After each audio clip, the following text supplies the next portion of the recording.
سبحان ربی العلیٰ اللہم صلی علی سیدنا محمد وعلی آل سیدنا محمد وبارک وسلم۔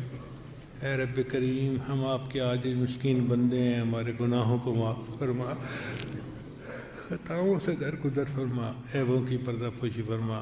اے اللہ، جو گناہ ہم نے دن میں کیے معاف فرما، جو راتوں میں کیے معاف فرما، جو محفلوں میں کیے معاف فرما، جو تنہائیوں میں کیے معاف فرما۔ اے اللہ، جو گناہ یاد ہیں وہ بھی معاف فرما، جو کر کے بھول فرما۔ اے اللہ، معصیت کی ذلت سے محفوظ فرما اور ہمیں طاعات کی عزت نصیب فرما۔ اللہ، آپ نے قرآن مجید میں فرمایا وَأَمَّا السَّائِلَ فَلَا تَنْهَرْ، سوالی کو انکار نہ کرو، جھڑکی نہ دو۔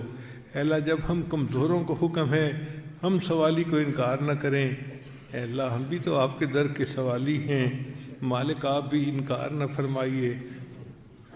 ہماری ان دعاؤں کو اپنی رحمت سے قبول فرما لیجئے۔ اللہ، نیک حاجات کو پورا کر دیجئے۔ اے اللہ، یہ علماء طلباء کا مجمع ہے، اپنی رحمت کی نظر ایک مرتبہ فرما دیجئے۔ اللہ، آپ نے قرآن مجید میں فرمایا یا ایھا الناس انتم الفقراء، اے انسانوں تم سب کے سب محتاج ہو، فقیر ہو۔ اور ایک دوسری جگہ آپ نے قرآن مجید میں فرمایا انما الصدقات للفقراء، کہ صدقات تو فقیروں کے لیے ہوتے ہیں۔ اے اللہ، جب ہم فقیر ہیں اور صدقات فقیروں کے لیے ہوتے ہیں، اللہ ہمیں اپنی رحیمی کا صدقہ دے دیجئے، اپنی کریمی کا صدقہ دے دیجئے، اپنی غفاری کا صدقہ دے دیجئے، اپنی ستاری کا صدقہ دے دیجئے۔ اللہ، ہم پر رحمت کی نظر فرما دیجئے۔ اے اللہ، ہم اپنے عملوں کے ذریعے سے تو جنت کے قابل نہیں بن سکتے، آپ اپنے فضل سے ہمارے لیے جنت کا فیصلہ فرما دیجئے، ہم پر رحمت کی نظر کر دیجئے۔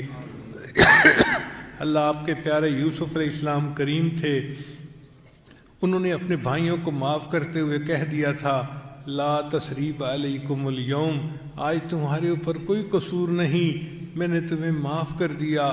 اللہ، آپ کے پیارے حبیب صلی اللہ علیہ وسلم بھی کریم تھے، انہوں نے فتح مکہ کے دن یہی الفاظ قریش مکہ کو کہے تھے لا تثریب علیکم اليوم، اے اللہ آپ سب کریموں سے بڑے کریم ہیں اور آپ کو اپنی شان کریمی پہ بڑا ناز ہے۔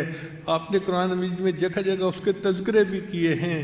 اللہ، آج آپ اپنے بندوں کو یہی فرما دیجئے لا تثریب علیکم اليوم اذهبوا انتم الطلقاء، اے اللہ آپ فرما دیں گے ہمارے گناہ معاف ہو جائیں گے۔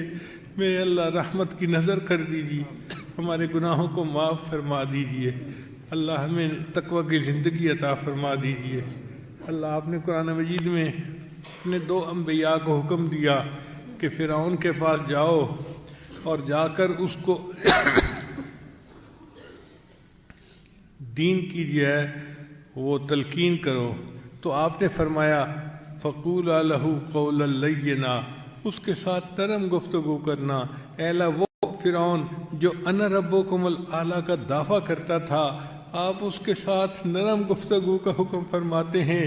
اے اللہ، یہ جتنا مجمع یہاں موجود ہے، یہ سارا کا سارا مجمع دن میں کئی مرتبہ سجدے میں سر ڈال کے سبحان ربی الاعلیٰ کی تصدیق کرتا ہے۔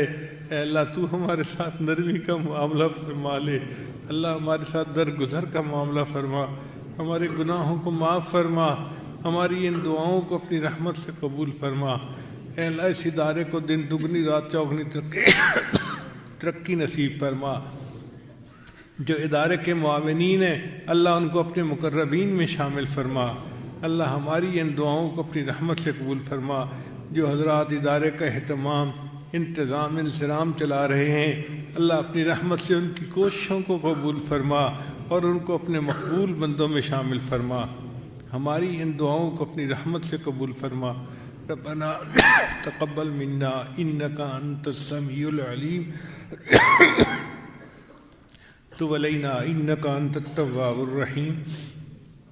صلی اللہ تعالی علی حبیبی سیدنا محمد و آلہ و اصحابہ اجمعین برحمت